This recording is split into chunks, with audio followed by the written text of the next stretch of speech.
Growing up, it was just me and Dad.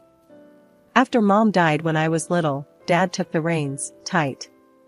He meant well, but his idea of raising me involved a lot of rules and lectures.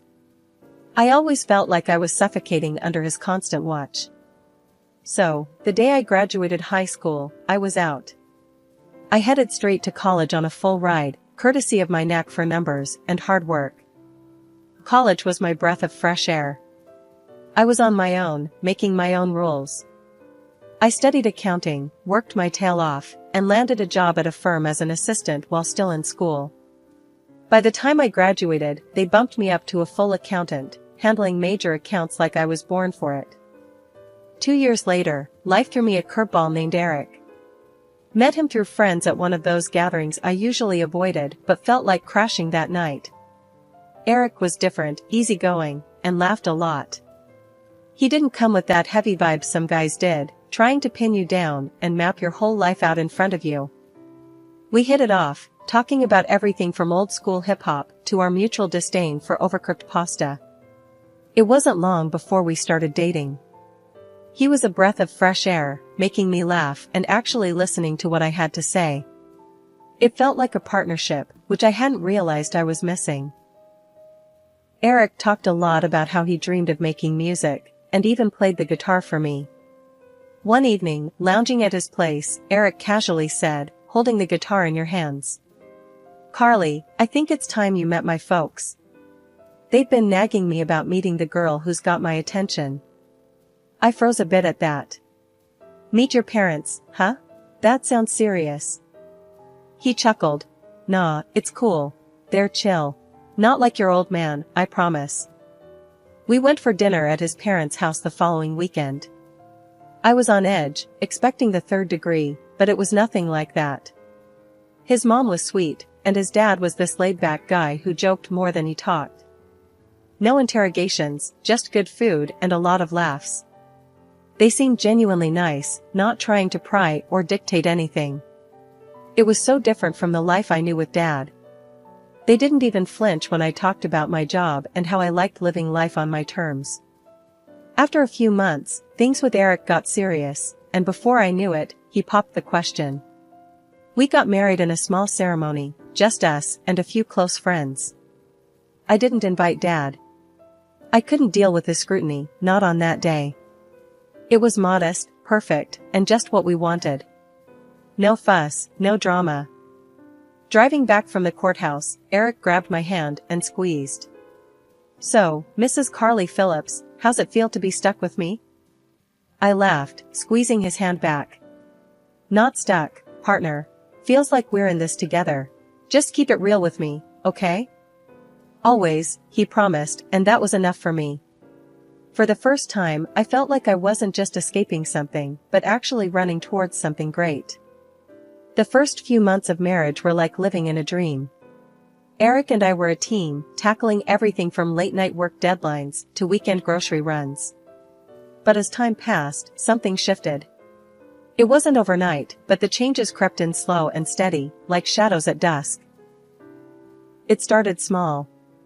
Eric began making comments about how often I was out with friends after work. One night, as I was getting ready to meet Jenny for dinner, he dropped onto the couch, his brow furrowed. "Another night out, Carly? You've seen Jenny more this week than you've seen me," he muttered, not looking at me. I paused, mascara wand in hand. "It's just dinner, Eric.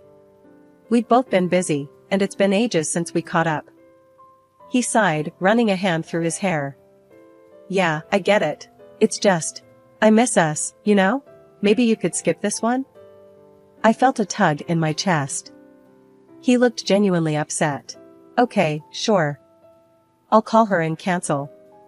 We can grab some dinner together?" Eric's face lit up. "Perfect. Let's try that new Thai place around the corner." That night felt like a win, like we were back on track. But the cancellations became a regular thing. My friends started to drift. Conversations with Jenny became a series of rain checks and eventually fizzled out. Then came the comments about my job. As an accountant, sometimes you had to put in the extra hours, especially during the end-of-quarter crunch. One evening, I was wrapping up a call with a client when Eric walked into the home office, an annoyed look plastered across his face. "On the phone again, Carly? Who was that, anyway?" he asked, leaning against the doorframe. "Just a client, we had to finalize some reports. You know how it is," I replied, shutting down my laptop. Eric shook his head. "I don't know, it feels like your job's always creeping into our time. I'm just thinking about us, about what's best for us. Isn't that worth considering?" It felt wrong, the way he said it, like he was deciding what was best for me.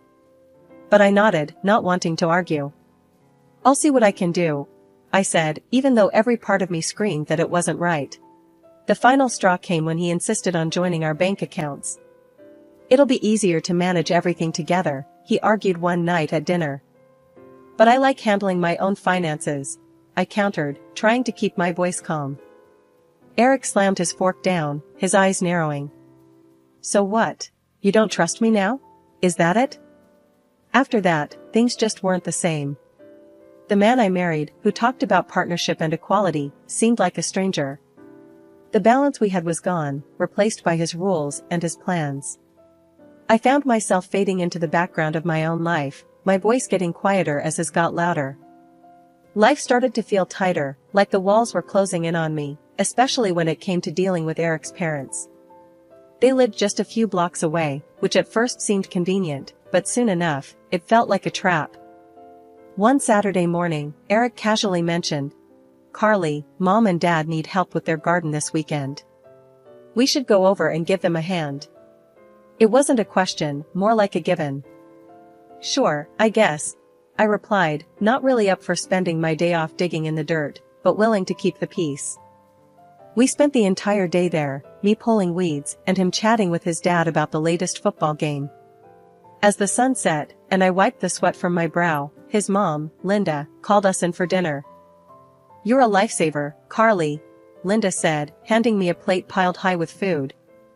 "I don't know what we'd do without you two." "It's no problem, Linda," I said, forcing a smile. The truth was, I minded a lot. As dinner progressed, Eric and his dad were deep in conversation about some trip they were planning. Fishing, beers, the works. I tried to chime in. "Sounds like fun, maybe I can join." Eric cut me off. "Nah, it's a guy's thing.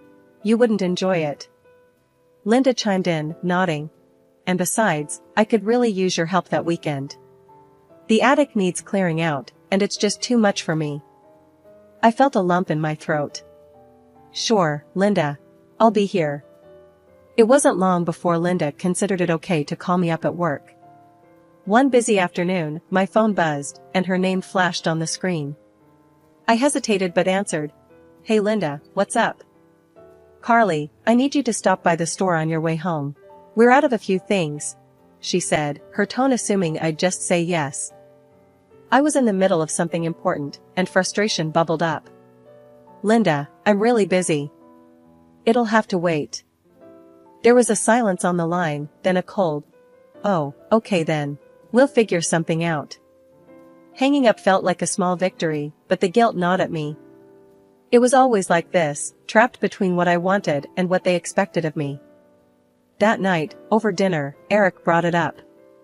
"Mom mentioned you couldn't help out today. Everything okay?" "Yeah, just busy. You know how it is," I replied, poking at my food. "Right, but you know how much they rely on us. Maybe just try and be a bit more helpful, huh?" His tone was light, but the implication was heavy. I nodded, a tight smile on my face, feeling the weight of their expectations. It was becoming clearer that my freedom was slipping through my fingers, and I was letting it happen, one favor at a time. When my boss called me into his office one chilly Wednesday morning, I had no idea it would be a turning point. As I stepped in, he was all smiles. "Have a seat, Carly," he motioned to the chair across from his desk. "I wanted to talk to you about your progress. You've been nailing it, consistently outperforming expectations." I relaxed a bit, feeling a spark of pride. "Thanks. I do my best. And it shows. Which is why we want to offer you the position of senior accountant. It comes with a decent raise and more responsibility." What do you say? The words hit me like a wave of fresh air. Absolutely, I'm in, I replied without hesitation. Great. I knew you'd be the right fit. Congratulations. He extended his hand across the desk, and I shook it, a grin spreading across my face. Walking back to my desk, I felt lighter than I had in months. This was exactly what I needed, a win. I couldn't wait to tell Eric, thinking he'd be thrilled for me. I got a promotion at work today, I said as casually as I could, trying to read his expression when I walked through the door. That's great, babe. Eric's smile seemed genuine at first, but then he dropped a bomb. You know what? This means I can finally quit my job and focus on my music. I paused, a spoon halfway to my mouth. Quit your job? But how will we manage until your music takes off? He shrugged, almost too casually. With your raise, we'll be fine. You can cover for both of us, can't you? His words hit me harder than I expected. It wasn't a discussion, more like a decision he'd already made. I nodded, not knowing what else to say. One evening, coming home late and tired, I found Eric and his parents in the living room, laughing over some old family photos. His mother waved me over, her voice too cheerful. Dear, now that you're here, could you help clean up the kitchen? We made a bit of a mess baking. I looked at the clock, it was almost 9. Actually, I'm really tired tonight. Maybe Eric can help? Eric looked at me, then back to his parents, an awkward silence filling the room. His mother's face tightened. Oh, I wouldn't dream of making him work now. He's been so busy today. And you know, a wife helps her family. I bit back a sharper reply, nodding slowly. This wasn't the first time, and I knew it wouldn't be the last. I went into the kitchen and started cleaning up, the noise from the living room a stark contrast to my growing frustration. The day started like any other until my phone rang. It was Aunt Lisa, her voice shaking. Honey, it's about your dad. He's passed away. The words hit me like a ton of bricks. What? When? How? The questions spilled out, but I wasn't ready for any answers. Last night, in his sleep, Aunt Lisa said softly. You need to come home. I sat frozen on the edge of our bed, the room spinning around me. My father and I hadn't spoken in years, not since I'd left home, vowing never to live under another person's thumb. Now, I'd never get the chance to fix that. I wiped away the tears and found Eric in the living room, his eyes glued to the TV. Eric, my dad died. I need to go back home for the funeral. I need you to come with me. My voice broke with each word. He barely looked away from his game. Babe, that's tough. But I've got a big recording session lined up. Can't you handle this one? I stared at him, stunned. Handle this one? Eric, my dad died. I thought you'd want to be there, for me. He sighed, pausing his game as if it were a huge inconvenience. Look, I'm really busy right now. Plus, you and your dad weren't even close. You've got this, okay? I was too numb to argue. I packed a bag and drove alone to my childhood home, the silence of the car echoing the emptiness I felt inside. The small house looked just as I remembered, the memories flooding back as I stepped inside. Aunt Lisa met me at the door, her eyes red from crying. We hugged, and she whispered, he always hoped you'd come back. After the funeral, Aunt Lisa handed me an envelope. He left this for you, she said. Inside was the deed to the house and a bank statement showing a balance of $200,000. Tears streamed down my face as I read the note attached. For my daughter, Carly, who deserves the world. I'm sorry for everything. Dad. Sitting in my old room, I pulled out a box of childhood photos. Pictures of me in punk rock tees, with bright red hair, looking defiant. I remembered how much I wanted to escape this life, to be free. And now, here I was, feeling trapped all over again in a different way. I realized then that my youthful rebellion wasn't just against my dad, it was against any life that didn't let me be myself. And somehow, I'd fallen into the same pattern with Eric. Holding Dad's favorite mug, I made myself a cup of tea and sat at the kitchen table. This was it. This was the moment I needed to decide my future. I planned my words carefully for when I returned. Eric needed to understand that things had to change. If not, I'd have to find the courage to move on, using the legacy my father left me to reclaim the independence I'd lost. The moment I stepped through the door, the questions started firing from all sides. "So, how much did your old man leave you?" Eric asked, almost before I could set my bag down. His eyes were eager, not the least bit sympathetic about my father's passing. I hesitated, clutching the envelope a little tighter. It's not important right now." But Eric wasn't having any of that. He moved closer, his hand reaching out. "Come on, we're family here. You can tell us." Before I knew it, he had snatched the envelope from my grasp and ripped it open. His eyes scanned the contents quickly, and a grin spread across his face. 200,000. Can you believe it? His parents, who had been hovering in the background, came closer, their expressions lighting up with the news. It wasn't long before they started making plans. "We should finally take that trip to Italy, all of us," his mother suggested, clapping her hands excitedly. "And we need new living room furniture," his dad chimed in, eyeing the old couch as if it had suddenly become more ragged. Eric was already on his phone, browsing for cars. "I'm getting a new car. Been waiting too long for something like this." I stood there, watching as they planned to spend my inheritance, my father's final gift to me, as if I were just a bystander in their lives. It was surreal, watching them argue over details, ignoring me completely. Finally, I couldn't take it anymore. "It's my money."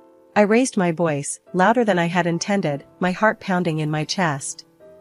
"It's not ours. It's mine. And I decide how to spend it." The room went quiet. Eric looked up from his phone, his expression darkening. "Your money? Really? Since when did you start thinking it's all about you? Without us, you'd have nothing." His words stung, but before I could reply, his mother grabbed me by the shoulders, her grip tight. "You're being very selfish, you know that? Maybe you need some time to think about how you treat this family." And with that, she shoved me towards the door. I stumbled, catching myself before I could fall, my mind reeling from the shock. "You need to learn your place," she hissed as she slammed the door behind me. Outside, the cool air hit my face, and for a moment, I just stood there, unable to move, unable to believe what had just happened. Then, a laugh escaped my lips, growing louder and more confident. I wasn't sad or even angry anymore. I felt free, completely and utterly free. As I walked away from the house, the weight of the years seemed to lift off my shoulders. I had money, my father's house, and a whole world to explore on my terms. They could keep their plans and their petty demands. I was done making myself small for others. That night, as I settled into the quiet of my father's house, sipping tea from his old mug, I made a list of all the things I wanted to do, places to see, dreams to pursue. It was going to be my new start, my way. For the first couple of weeks, my new life was blissfully quiet. That was until my phone started exploding with calls. At first, I ignored the constant buzzing. It was Eric, and I knew what he wanted. But eventually, his persistence wore me down, and I answered. Eric barked the moment I picked up. "I can't access the accounts anymore." "What the hell, Carly, are you trying to starve us?" I couldn't help but laugh, the sound bitter. "No, Eric. I just decided it's time I managed my own money. You know, since it is mine." His response was a string of expletives before I hung up, ending the conversation on my terms for once. That evening wasn't quiet for long. Eric and his parents showed up at my doorstep, their faces twisted in anger. "You think you can just forget about us?" he shouted as soon as I opened the door. "Actually, yes, I can," I said calmly, a stack of papers in my hand. "Here are the divorce papers. You can sign them now." The shock on his face was almost comical. He hesitated for a moment, but then grabbed the pen with a greedy smile. "Fine, I'll sign. But remember, I'm entitled to half of everything. That's $100,000 from your inheritance." His mother, who'd been muttering under her breath, Piped up. We should have had all of it. But half is better than none. I couldn't hold back a smirk. Actually, you might want to check the law again. Inheritance isn't divided in a divorce here. You get nothing. The color drained from their faces. Eric's voice was a mix of panic and fury. What are you talking about? We've already spent that money. We thought we'd have it by now. His dad, always one to chime in, added, we're on the hook for loans we took out for the vacation. That's not my problem, I said, stepping back from the doorway. You need to leave now, or I'll call the police. Their threats and protests turned to desperate pleas as they realized I wasn't going to back down. But I was done being manipulated, done being used. Later, I brewed some coffee and sat on the porch, the morning air crisp and cool. It was here, in this quiet moment, that I truly felt the weight of my decisions lifting off my shoulders. I was free, finally free to make my own choices without anyone second-guessing or overriding me. As I sipped my coffee, my neighbor, Mrs. Dalton, walked by with her dog. She waved, a friendly smile on her face. Good morning, Carly. Saw you moving back in. Everything all right? I smiled back, nodding. Morning, Mrs. Dalton. Yes, everything's more than all right. Just needed a change, you know? She chuckled, patting her dog's head. Change is good, dear. Keeps life interesting. If you need anything, just holler. Thank you, I appreciate that. I woke up early that morning, the first rays of sunlight streaming through the window, painting streaks of gold across the floor.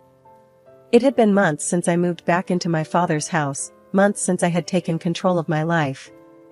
As I made my coffee, I thought about the day ahead. I had recently been promoted to deputy director at the firm. It was a big step up, the kind that came with new challenges and more responsibilities. But I was ready for it, more than ever. My phone buzzed, breaking the tranquility of the morning. It was Eric, again.